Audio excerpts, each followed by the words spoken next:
Ubos yung dalawang bandido tol na pinatay ko. Nadaw sa kanila yung dalawang bihag, ay isang bihag daw. Pero alam ko naman na si Julio ang bihag nila. Dahil hindi daw yun makatakas dahil si Commander Amodo ang nakahawak sa kanya. Kaya sana po na makita natin square rin dito na area na ito tol. Kailangan ko talaga yung tulong niya para mailigtas natin si Julio.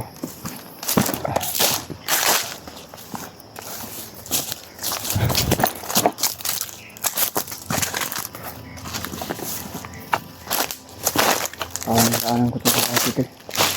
Ayan ito.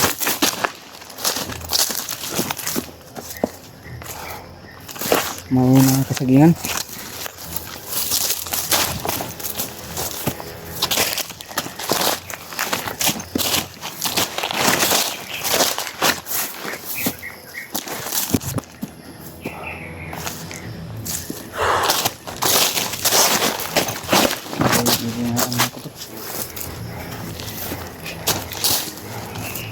Grabe yung pinagdaanan ko. Maraming karaban, pawis. May uwak. May tuwing ng bag na to. Basta may uwak. Pahinga mo tayo.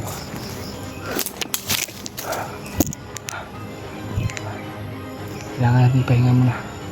Masakit yung mga paa ko. Para matanda na tayo. Kaya pag-share po sa ating video to, no? Kung ano man po yung oras mo po ninyo itong video. Maraming salamat po talaga sa inyong lahat. Kaya patuloy pa rin tayo ngayon sa ating paglalakbay upang makita si Kuya Raymart at si Julio na kailangan talaga natin na mailigtas para makababa tayo. Dahil sila Kuya Bats ay nakababa na. Grabe yung sipon ko to. Ubo at isipon yung inabot ko ngayon. Pero walang problema tol. May mga pagkain naman tayo dito sa bag at gamot. Sobrang mahal yung mga bilihin sa tindahan sa bukid tol. Samantalang dito doon sa Patag napakamura na. Nagbili ako kahapon ng umaga. 1,000 ko hindi makasya sa konti lang yung nabili ko tol, pero yung iba ay niload ko sa cellphone ko at yung iba binigay ko sa pamilya ko para may pambili din sila ng ulam at bigas nila. Dahil paubos na yung bigas nila at para makabili din ng gamot yung kapatid ko at sa mama ko.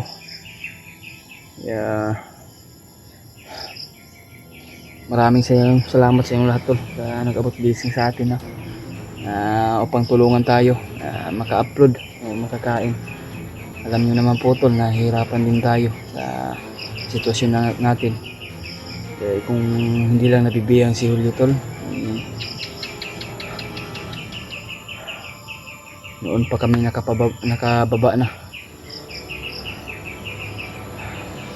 Pagkatapos ng problema nila Kuya Bats, nakita sila. Kami naman ay may mga problema na din. Si Julio napahamak pa at nabihag na din ngayon.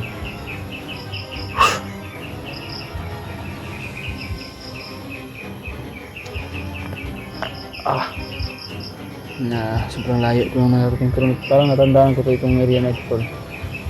Parang nadaanan ko rin dati. Yung pinagdaanan namin ni Julio. Baka dito din lang siguro sa aming sa lubong ni Butakal. Pero Commander Ama at ni Juan naka sit up na pa talaga, nakaplano na sila at tumago at biglang sumulpot. Kaya yun, napahamak pa kami. Hindi natin inasahan yung mangyayari tol. Kaya huwag natin sisihin yung sarili natin dahil hindi naman sadya na ganun talaga nangyari. May mga aso tayong narinig tol, pero dito tayo dadaan. Parang nagkakaiba yung napakiramdam ko.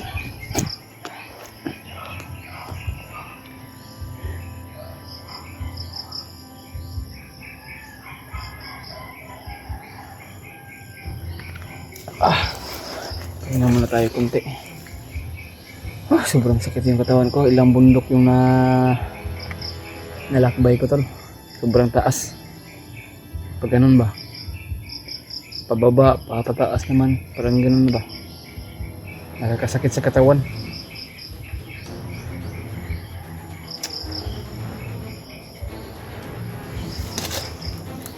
Kailangan natin na mag-alerto talaga about paligid natin. Kaya paki-share po sa ating video tol. Kung ano man po yung oras na mapanood nyo itong video, no? Maraming salamat po sa walang sawang pagsuporta mula noon hanggang ngayon. Patuloy pa rin kayo sumusuporta pa rin sa atin at nakapanood sa ating video at sa pag-share sa mga ibang kasamahan. Alam na natin na ganito yung buhay natin, uhamon ng ating buhay, laban pa rin tayo. Yung bandana ko, wala na. Sana kaya ngayon. Pero sa palagay ko tol, hindi na siguro makikita yung bandana ko. Binasbasan yung niluluan ko, pero sige lang. Baka makita yun ni Kuya Remark. Pero natandalaan ko yung area na yun tol, saan kami na napahamak ni Julio. Sana makita pa yun. Baka nandun lang yung, baka nalaglag lang ba, o hindi kaya kinuha ng mga bandido, o sinunog nila. Mamatay man yun sila kung hahawakan yung bandana ko, dahil isang ano lang yun ni Lulu Basbas anuhan din sila, maepektuhan din sila tol. Lakbay na tayo para makapaghanap tayo ng signal para ma-i-upload natin itong video na to, o makita natin si Kuya Remark. Kailangan natin madali tol para sa kaligtasan natin kasamahan si Julio. Masakit ko. Ay, Diyos ko Lord.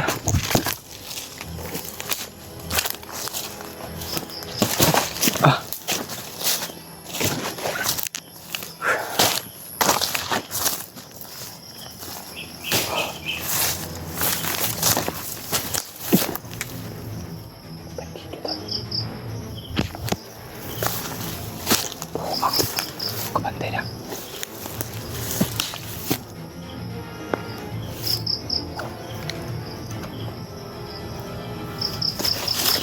May mga bandido. Pero mapag-isa yan siya tol.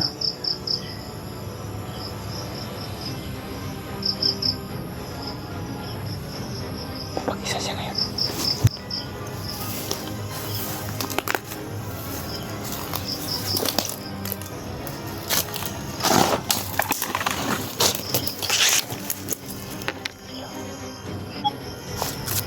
Isa lang siya tol.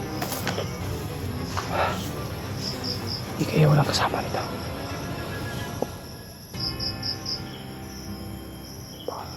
Lumakad siya. Sundan natin.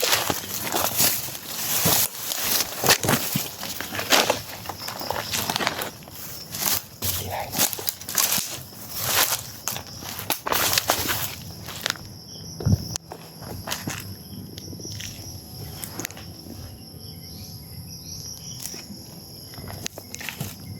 Hantay ng paraan.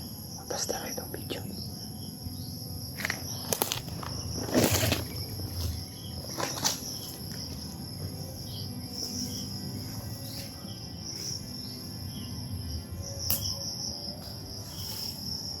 Sa likod mo! Go!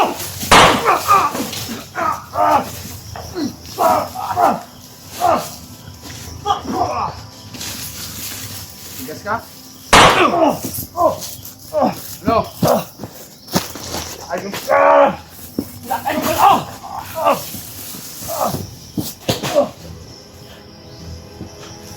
Lumaban ka!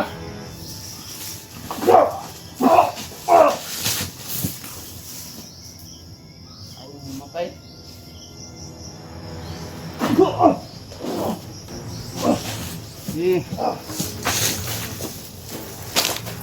Barag mo ka. Ha?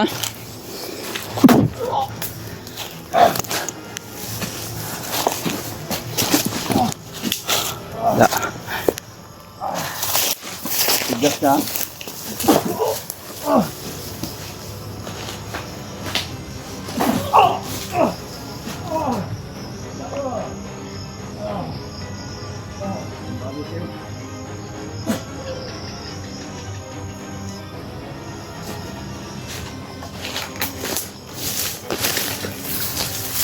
Ikan pa ako mapahamak.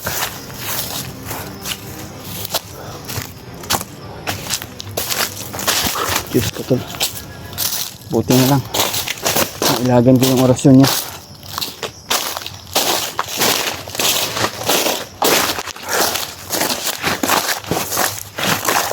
Yung mga banda nasa ulo na pula tol.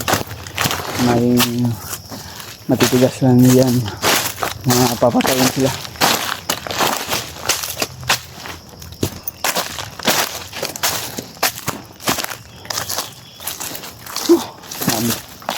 Muntikan pa ako tol. Akala ko napag-isa lang. Muntikan ako mahulog sa patibong. Buti na lang, dalawa lang sila. Kung marami ito sila, pahamak din talaga ako. Whew, Diyos ko Lord.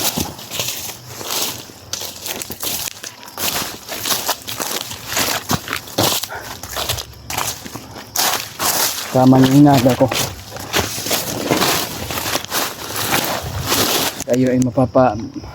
Tayo ay masama yung kutob natin. Delikado na. Buti lang isa yung gusto ko sanang i-silent kill pero nabaril ko at naorasyonan ko talaga. Patay siya eh. Grabing pawis yung inabot tol.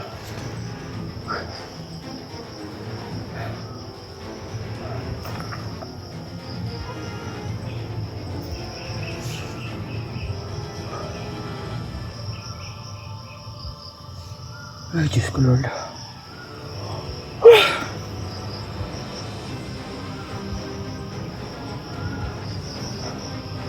Malapit ng gabi to. Anong oras kaya? Alas 6 ng hapon na.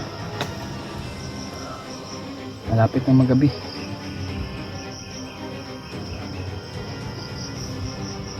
Diba yung mga nararamdaman ko dito, pero hindi ako talaga pwedeng matakot to. Subukan natin yung tapang nila. Kailangan talaga manalig tayo sa ating Panginoon Diyos. Ang talagang kailangan natin ay dasal talaga to. Tayo mag-alala sa bawat ano natin.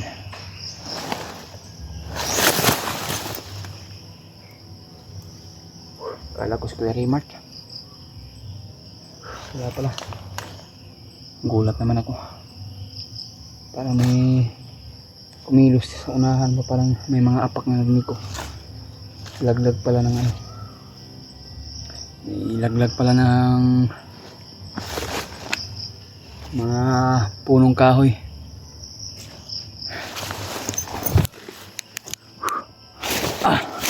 Patay. Pinakahan tayo ng pili natin mapagpahingahan.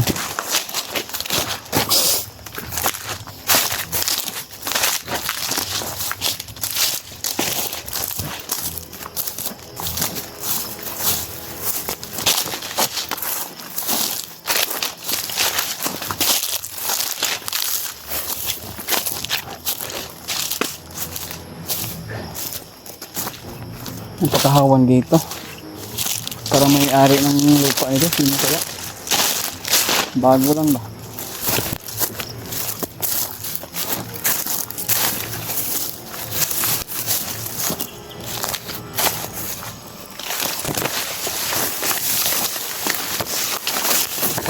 Tayo ng lugar na kailangan natin isipihan. Hindi naman pwede na sa isang area ay nag-i-stay pa tayo. Lalo tayo namumonitor yan sa mga kalaban.